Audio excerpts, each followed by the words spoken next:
Uber and Lyft this is so confusing to me, supported Proposition 1, put $8 million into campaigning it. Proposition 1 lost by a wide margin. Proposition 1 was to eliminate regulations the city wanted to impose on Uber and Lyft, fingerprint registration, things like that. I think regulations that aren't a bad idea. 10,000 drivers are going to lose their job now because they lost, and Uber and Lyft said, bye-bye, Austin. Wow. Bye-bye, Austin. You don't want us. They have vowed to stop operating in Austin on Monday morning, and Uber says that'll put about 10,000 drivers for both companies out of work. They didn't get their way on Proposition 1. And Uber was using all those cool, like they were doing the pedal stuff as well, I believe. In Austin. That's right. Remember that? That's right. I took a pedicab at South by, an Uber pedicab. I don't know if that's like, was that just for South by or? I think they were doing it like long term for just not just South by. Maybe I'm wrong, but I guess this leaves it open for a new company to come into town. I mean, Austin's not a bad place to kind of start to chink away at Uber and Lyft if they're going to leave. Kind of wonder why they're against civic regulation. I mean, were they onerous regulations? Were they impossible for Uber to live up to that the city wanted to? I mean, I understand it's complicated because a lot of times a city will have incumbent cab companies that lobby hard against Uber and Lyft coming in. And so maybe the Austin City Council wanted to do something that would be hard on Uber and Lyft. So I should ask for more details on this. But it does seem like Uber and Lyft came in with $8 million and said, no, you don't want that. They circulated petitions, 60,000 signatures. Can you imagine? I always am shocked when I think about the regulatory, red tape that Uber, Lyft, Airbnb, I mean, they're dealing with this stuff in like every city in the world. Yeah. And I can't even imagine working on one of those legal teams at one of those companies, like how you keep it straight and how you keep your energy up. I mean, they must be dealing with lawsuits and constantly. Yeah, every day. Where a lot of their money goes. So here's what happened. The Austin City Council in December passed 9-2 an ordinance aimed at regulating Uber and Lyft more like traditional taxi companies. 5 hours of debate, the council voted to require drivers for vehicle-to-hire apps like Uber and Lyft to pass fingerprint-based background checks. Uber and Lyft at the time said, we're going to leave if you do that. The ordinance started in February 1st, but it was a 12-month phase-in, so there was time, and Uber and Lyft decided we're going to see if we can get the community up in arms against this. We want to self-regulate. Sure they do. Doesn't this sound a little bit like a professional sports team threatening to move if you don't build them a new stadium? Yeah. It's like they're just holding the city hostage because they figure they've got them over a barrel. They're not gonna they're gonna relent because everybody's gonna be grumpy about this high profile thing. But I agree with Luria. I think this is an opportunity, right, for competitors maybe, or if Austin is that attractive, then they'll be back. Uber Although said I don't know that. I mean, I think if I'm understanding it correctly, and I haven't researched this story at all, but if Uber is saying no because their drivers don't want to be fingerprinted, then competition would have the same problem then, right? Well, yeah. I mean, and so what I'm not clear on, I'm trying to understand is if taxi companies have the same requirements. In other words, if taxi drivers have the same they have to fingerprinting go requirements. Through, I think they do. I think this just makes Uber and Lyft the same kind of regulations. Uber said we won't be able to get drivers. This begs the question of why. They won't be able to get drivers if they're required to get fingerprints. We won't be able to sign up drivers. And Lyft said we do not operate in any market that requires the drivers to be fingerprinted. I want the chat room is talking about Uber wanting to be different, but I want Uber to be different. I don't enjoy taxi car rides. I enjoy Uber taxi rides. drivers now are seeing this now in the chat room, and I think it's probably accurate. Somebody says in Austin, you do have to be fingerprinted and background checked to be a taxi driver. Why should Uber and Lyft be any different? I mean, where did the original, law come from for taxi car drivers that they had to do that? I mean, according to Austin Police Chief Art Acevedo, a lot of sexual assaults happen in the city of Austin, which Uber has had to deal with, and that's why what is it, Chariot for women is starting to come out? Yeah, but then they're going to get sued out of existence instantly because they don't pick up men. They have female drivers and female riders. And of course, that's, some say, discrimination. I think it's a great idea, frankly. I would encourage, if there were a Chariot around here, I would encourage my daughter to use it. I think most drivers are harmless. I'm not saying that, that something about being a driver attracts a bad class of people. I mean, Jason and Luria, you guys mentioned, competitor jumping. I mean, do you really think at this point there's going to be anyone besides Uber and Lyft getting into this space? And I realize I'm probably going into a horrible trap right now by saying no one could ever go against Uber and Lyft. But like the amount of money they've spent, the progress they've made, we've already talked about all of the legal hurdles that they're constantly going through. I just can't imagine anyone else would want to get into this. I know in New York there are many competing companies. Right. Really? Yeah. And even the taxi companies in New York now have apps, and there are multiple apps. I mean, clearly people look at Uber as a very successful unicorn and say, boy, I'd like to get some of those billions in my pocket. I could see a company coming in, especially into, well, I don't know if Austin would fly with this, but I could see a company coming into a place that Uber and Lyft are not.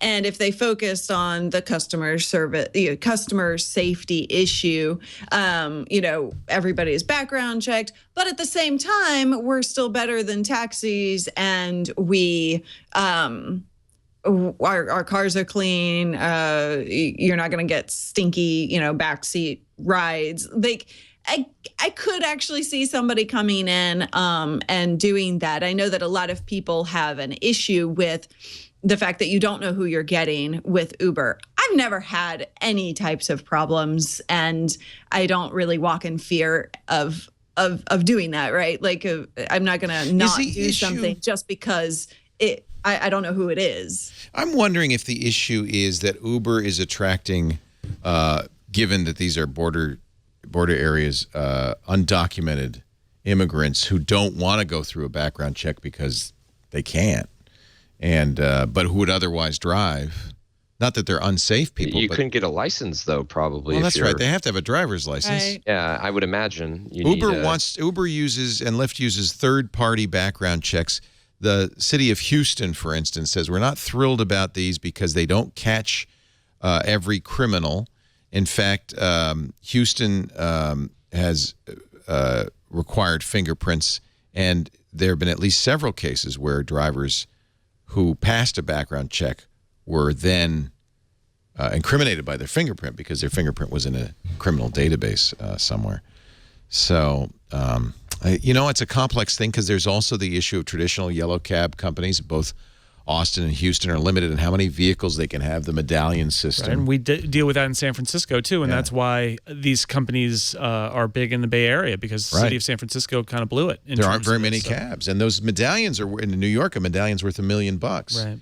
And that's an artificial way to keep the demand high. I keep hearing about this art medallion thing, and I don't actually have any idea what that is. It's a license or how to have a that works. cab. Right. Why is it worth $1 million?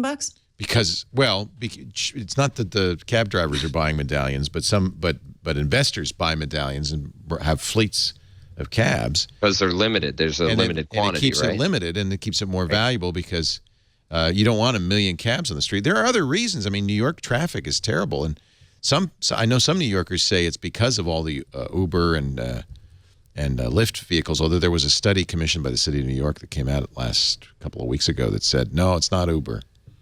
That's not the cause of it. It's, this is a complex issue, but I do feel like passenger safety has got to be paramount. I think they're afraid of the precedent that they're going to have to do this everywhere.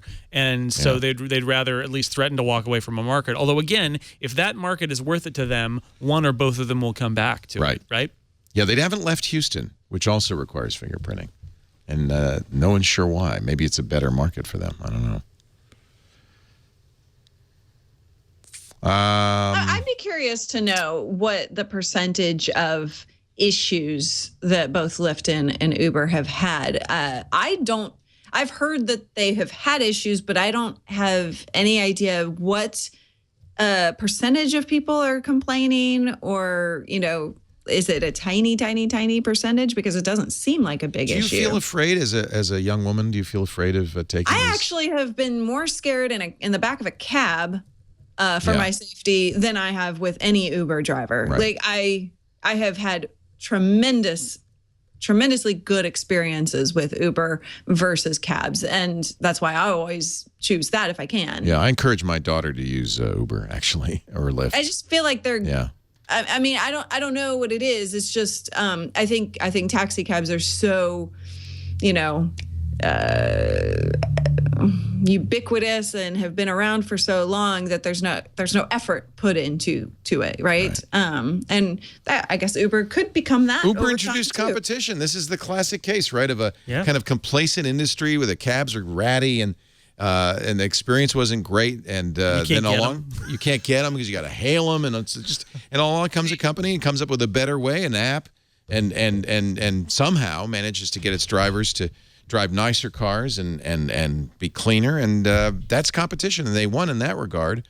I don't know. I haven't seen any stats that say Uber is more dangerous than a cab. I don't think that's the case. I wonder if the cab distinction is going to go away at some point here, too. At some point, like in Portland, for example, they have whatever Taxi Magic is called now. I think they rebranded it. But it's basically, they're cabs, but you get an Uber-like experience.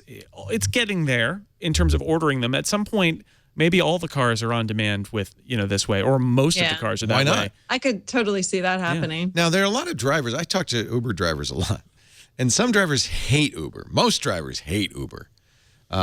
Because a lot of times I think these drivers do it because they have to, but they don't make as much money as one might think. They don't get tipped. Now this is, of course, everybody knows this by now, but they can ask now. Right? I assumed that it didn't Uber in the beginning kind of imply you don't have to leave a tip. Yes. With the implication, apparently only implication, that they were doing it. There was no tipping ever. And now because of their consent decree with the FTC, they're allowing drivers to put up a sign that says, I don't get a tip if you want to tip me. I didn't realize they did that. I didn't either. I feel like a jerk for years. Thought it was built in. Did you too? Yeah. It's not just okay. You're not even allowed to ask for it or receive a tip. No, you are. Now you are. And now you can ask for and receive. But you can't tip in the app, which is still a problem because a lot of times you don't have cash with you if you're ordering The Lyft Uber. app allows tipping. There's a button that says, give them 10, give them 15%. But the Uber guys say, we're not going to add that to the app because you know what? They want to imply it's cheaper. Yeah. I ask every Uber driver that I get in the car with if they, drive both Uber and Lyft, and if what their experience is, and they open right up, and I've seen about a 50-50 kind of split on the happiness with Uber. Some of them think that Lyft, they definitely get paid more. But other Uber drivers have way more success with Uber. So I'm going to guess that's time of day. Whether you have a, if your black car or Uber X makes a difference, right? I'm sure, right? So all those different factors. Jason, you've driven for Lyft. My producer, I didn't even know this. You've driven for Lyft and Uber? Yeah. I didn't know that. Yeah. Is that now? Do we not pay you enough? No, it's not that. That's not why I wanted to bring it up. But no, that's not, no. I just wanted to speak from experience. Well, tell me, but it wasn't that recently, I hope. No, it's been. I was doing it when I first moved up here to get settled in. Yeah, around here in Petaluma, San Francisco. What's your experience? Is it better to drive for one or the other? Is it a good job? Is it a bad job? It's a great job. I mean, it's fun because you set your hours, right? You decide when you want to work. Right. I literally have the app. I turn it on. I say go, and I'm online.